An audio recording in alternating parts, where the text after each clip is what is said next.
지금 여러분은 건강 노하우를 전해드리는 닥터하우스와 함께하고 계십니다. 자, 이번엔 치아 건강에 대해서 얘기해 보도록 하겠습니다. 안녕하세요. 구강암연외과 전문의 김종윤입니다.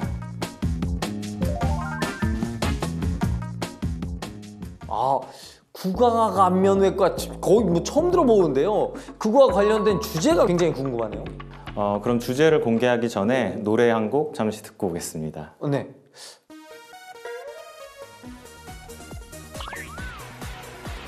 나는 믿었던 만큼 나는 내 친구도 믿었기. 이거 김건모의 잘못된 만남 아닌가요? 네, 맞습니다. 이번 주제와 관련이 있기 때문에 잠시 들려드렸는데요. 바로 치아의 어긋난 만남, 부정교합입니다. 그래서 잘못된 만남을 이렇게 틀어주셨군요. 근데 부정교합이 뭐길래 치아의 어긋난 만남이라고 하시는 건가요? 교합이란 입을 다물었을 때 위아래 턱의 치아가 서로 맞물리는 상태를 말합니다. 그런데 부정교합의 경우 어떤 원인에 의해서 치아의 배열이 가지런하지 않거나 위아래 턱의 맞물림 상태가 정상적인 위치를 벗어나서 심미적, 기능적으로 문제가 되는 교합 관계를 의미합니다. 그런데 제가 그 저작거리에서 들었는데 그 부정교합에도 종류가 있다고 들었습니다. 네, 의외로 잘 아시네요. 네. 맞습니다. 부정교합은 일반적으로 1급, 2급, 3급으로 나눕니다. 1급 부정교합은 치성 부정교합이라고 해서 치아에 문제가 생긴 경우인데요. 그래서 보통 덧니, 뻐드렁니, 돌출입 이런 증상들을 보이게 됩니다. 2급 부정교합은 골격성 부정교합이라고 해서 골격, 즉 얼굴 뼈에 문제가 있는 경우를 말합니다. 쉽게 말하면 아래턱이 위턱보다 뒤로 많이 들어가 있는 상태로 우리가 보기에 무턱처럼 보이는 증상을 나타냅니다. 점점 무서워지는 것 같은데 그러면 땡!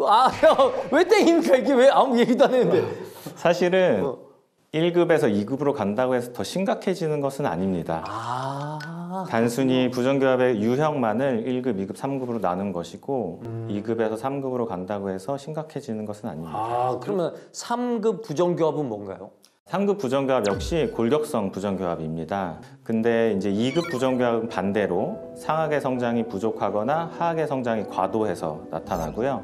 우리나라엔 이런 3급 부정교합이 가장 흔한 편입니다. 1급이든 2급이든 3급이든 부정교합이 흔할 것 같은데 실제로 그런가요? 물론 연구 논문마다 차이가 있지만 국내 부정교합 유병률은 적게는 30%에서 많게는 80~90%까지 달하는 것으로 알려져 있습니다. 알게 모르게 부정교합에 해당하는 분이 상당히 많다는 겁니다. 제 친구 중에도 그 덧니 때문에 웃을 때 이렇게 웃는 친구가 있는데 이거는 그러면 1급 부정교합에 해당하는 건가요? 맞습니다. 실제로 부정교합 환자분들은 말씀하신 친구분 같은 경우가 많아요. 치열이 고르지 못하다 보니까 습관적으로 웃거나 말할 때 손을 입으로 가리는 습관이 생기죠. 제가 담당했던 20대 남성 환자분 같은 경우도 학창시절부터 턱이 튀어나와서 친구들에게 놀림을 많이 받았고요. 또 교합이 잘 맞지 않기 때문에 음식을 항상 대충 씹어서 억지로 삼키고 있었어요. 그래서 위장 장애도 심각했고요. 안타깝네요. 그럼 이제 제대로 된 치료가 필요할 텐데 혹시 급에 따라서 부정교합 치료 방법도 다릅니까? 네, 맞습니다. 1급 부정교합의 경우는 교정을 통해서 치료하고요. 2급과 3급 골격성 부정교합은 치아 교정과 함께 양악수술이 필요합니다. 그럼 성형수술 아닌가요? 땡. 그렇지 않습니다. 말씀하신 것처럼 얼굴 변화가 크다 보니 성형수술로 오해하는 분들이 꽤 많습니다. 미용적인 면에서 긍정적인 도움이 되는 것도 사실이지만 기능적인 개선을 1차적인 목표로 하는 수술이고요. 위아래 치아의 맞물림을 좋게 해서 음식물을 골고루 잘 씹게 하고 정확한 발음을 할 수 있게 하고 또 구강 관리를 전보다 쉽게 할 수 있도록 하는 게 목적입니다. 그렇군요. 근데 이 수술 필요한 사람 받아야겠지만 이게 느낌상 비쌀 것 같아가지고 고려하기 좀 어려울 것 같아요. 네, 그렇게 생각하실 것 같아요. 근데 이 양악수술도 의료보험 적용이 가능합니다. 진짜요? 교정치료 전에 상하 교합 차이가 10mm 이상인 경우 양쪽으로 치아 1개씩 또는 편축으로 2개 이하의 치아만 교합되는 부정교합 경우 등 다양한 조건 중에 한 가지만 해당돼도 국민건강보험공단의 지원을 받을 수 있으니까 참고하시는 건 좋겠습니다.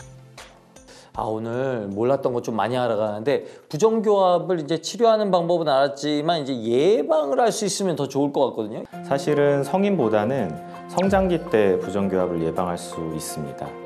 특히 영유아기에 구강과 연관된 좋지 않은 습관, 예를 들면 손가락을 빤다든지 혀를 내민다든지 입술을 깨미는 이런 습관이 있으면 조기에 습관을 고치도록 유도하는 것이 중요하고요. 또 입으로 숨을 쉬는 구호흡이 있는 경우 원인을 찾아서 치료하는 것도 예방법이 되겠습니다.